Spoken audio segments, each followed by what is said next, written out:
Hello students, today we are going to study about remainder theorem, which is a part of the chapter polynomials of grade 9. Here in remainder theorem we are going to learn that whenever a particular polynomial of a higher degree is divided by other polynomial of comparatively low degree, then what is the remainder that can be obtained. Fine. In grade 8 we have studied about a concept called as dividend is equal to divisor multiplied by quotient plus remainder. What actually it is? Let's see it in actuality. Let's say if I am dividing a number 23 by 3, another number 3. 23 here is a larger number while 3 is a smaller number. So if I divide it, or if I perform the division in actual, then 23 divided by 3 gives us 3 sevens are 21, or 3 times 7 or 7 times 3 is 21, and after subtraction what we are left here with is 0, 2, that is 2. Fine. So here the dividend is 23, the divisor is 3, whereas the quotient is 7 and the remainder is 2. Fine. So in general, if we summate this particular division in this form, then this is what actually we are going to get. It summates that 23, that is the dividend, right, is equal to divisor, that is 3, multiplied by the quotient, that is 7, plus the remainder, that is 2. So here 23 is equal to 3 sevens are 21 plus 0, 2, that is 2. That means 23 is equal to 23. This is what is the partly study of remainder theorem, what we have studied. But this year, the way we are going to study the remainder theorem regarding polynomials is going to be a little bit different. Let's say that a number say p of x, which is a polynomial in our language. Fine. Let's say a polynomial p of x is divided by another polynomial, say g of x, to obtain a quotient, say q of x, and a remainder say r of x. Then instead of dividend we are going to write then p of x is equal to g of x multiplied by q of x plus r of x. This is the same property which we studied in grade 8, that dividend is equal to divisor multiplied by quotient plus remainder. Only thing is that this time we have replaced it with polynomials. So in remainder theorem what we are going to actually study is that the definition says so. Let's see the definition. Let's say a polynomial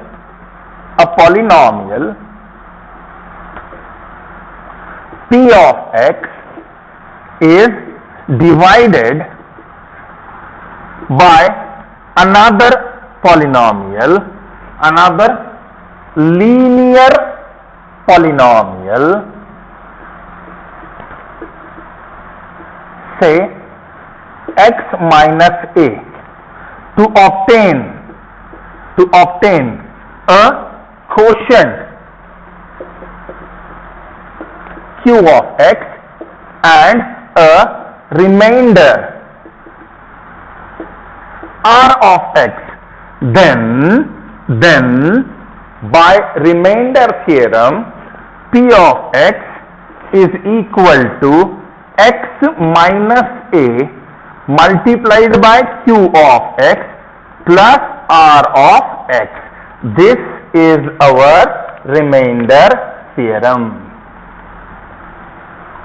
So if a polynomial of a degree higher than 1 equal to 1 or higher than 1 is divided by another polynomial whose degree is compulsorily 1. It has to be a linear polynomial. This is what you have to keep in your mind, that to apply the remainder theorem, it has to be a linear polynomial.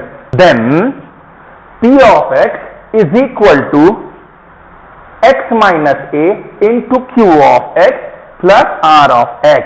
So this explains that a polynomial of higher degree, if it is divided by another linear polynomial of degree 1 to obtain a quotient q of x and a remainder r of x, then we are going to get our remainder. This is what is the remainder theorem. If here again there is a condition, if x is equal to a, then P of a is equal to a minus a multiplied by q of a plus r of a. Okay, that is P of a is equal to a minus a will be 0 multiplied by q of a plus r of a, and if we are multiplying anything with 0, then the resultant is always 0. Therefore P of a is equal to r of a. This is what is the end result if they have common between them. Thank you very much. Let us consider an example to just verify the remainder theorem. Let's say if we want to divide a polynomial x to the power 4 plus x cube minus 2x square plus 1x plus 1 by x minus 1.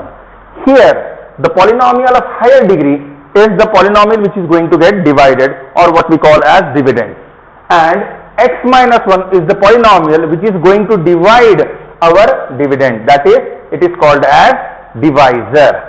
So here we will say P of x is equal to x raised to 4 plus x cube minus 2x square plus x plus 1, and the dividend, that is g of x, or you can say x minus a. When we are going to apply remainder theorem, we will consider this as our x minus a is equal to x minus 1.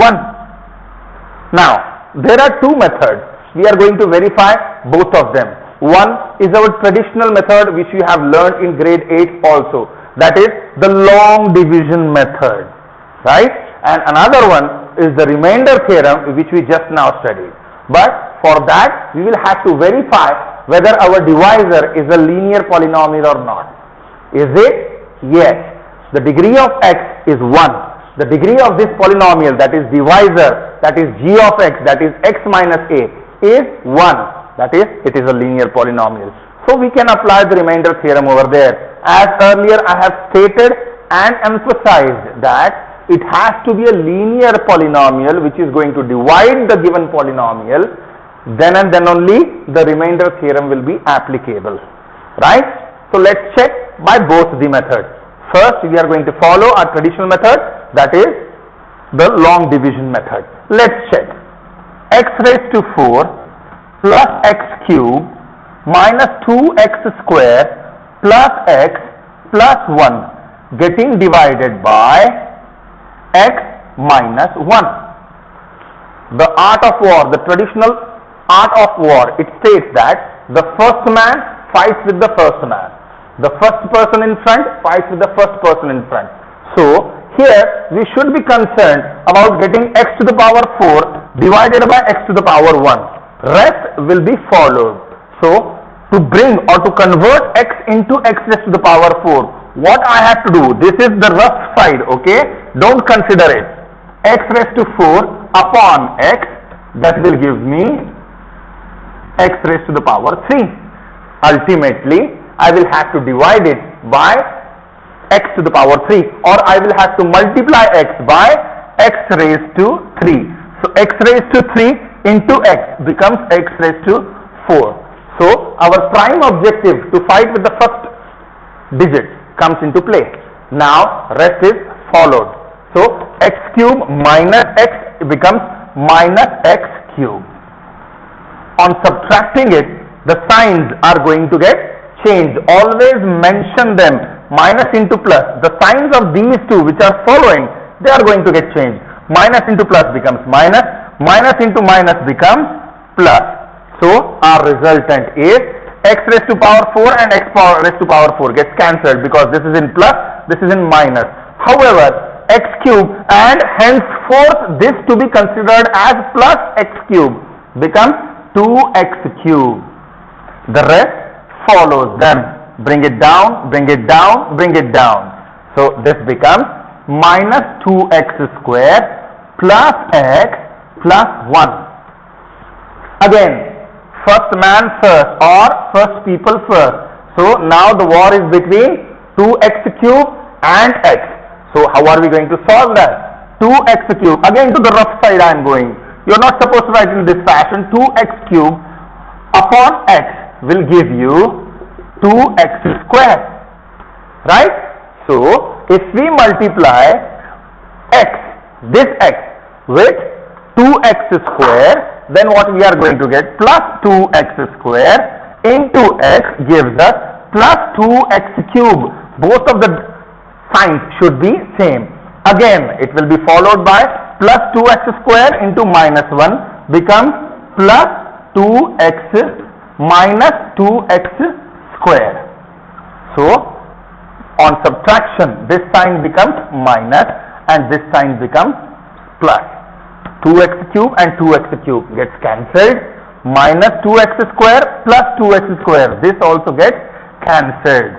Bring both of these down. So here nothing is left, so let's consider it as 0. There is no need to mention that. So what we are left with is plus x plus 1. Again, this one is x, this one is x. So this time I am going to multiply it by plus 1. Plus 1 into x becomes plus x. Plus 1 into minus 1 becomes minus 1. On subtraction, this becomes minus and this becomes plus. So this gets cancelled, whereas 1 plus 1, this time it becomes 2. Now check, since there is no variable over here, the degree of this particular term, that is 2, becomes 0. And since the degree is less than the divisor's degree, we cannot move further. That's the reason we will have to stop our division over here itself. So what do we get in conclusion? Therefore, P of x is equal to the same polynomial what we have written. So Q of x, that is the quotient, is x cube plus 2x square plus 1, and the remainder R of x is equal to 2. So if we want to verify our relation that dividend is equal to divisor into quotient plus remainder, or let's say P of x is equal to, try and remember, P of x is equal to G of x multiplied by Q of x plus R of x, it gets verified here, right and then. Okay, good. Now let's check by our method of finding it by remainder theorem. Now, alright, now let's try and find the remainder actually by using remainder theorem. Same question. If P of x is equal to x raised to 4 plus x cube minus 2x square plus x plus 1 has to be divided by x minus a. That means as per our remainder theorem, instead of x minus a, it is this time x minus 1. So to find the value, what we are going to do, we are going to say consider x minus 1 is equal to 0. If we transfer this minus 1 to this side, so x becomes plus 1. So wherever you can see x in terms of P of x, you have to substitute it by 1. So therefore our P of x now becomes P of 1. As I said, x is we have to replace the x with 1. So P of 1 is equal to 1 raised to 4 plus 1 raised to 3 minus 2 into 1 square plus 1 plus 1, right? So P of 1 is equal to 1 raised to the power 4, that means 1 multiplied to 1 for 4 times, we are going to get 1 itself, plus again 1 cube will be 1 itself, minus 2 multiplied by 1 square. The square of 1 is again 1 and 2 into 1 becomes 2, plus let's add these two. So 1 plus 1 will give us 2. So this plus 2 and minus 2, it gets cancelled. What we are left with is P of 1 is equal to 1 plus 1, that is 2. Therefore, our remainder R of x is equal to what? That is 2. So we took so many efforts to calculate the remainder by doing it by long division method, whereas in case of remainder theorem, we just took into consideration one thing, whether the dividend is a linear polynomial or not. And by applying the remainder theorem, we immediately got 2 as our remainder. So this is the practical application of remainder theorem. I hope you liked it and you follow the examples and the exercise which is followed by it given in your NCERT, that is exercise number 2.3. Stay home, stay safe. Thank you.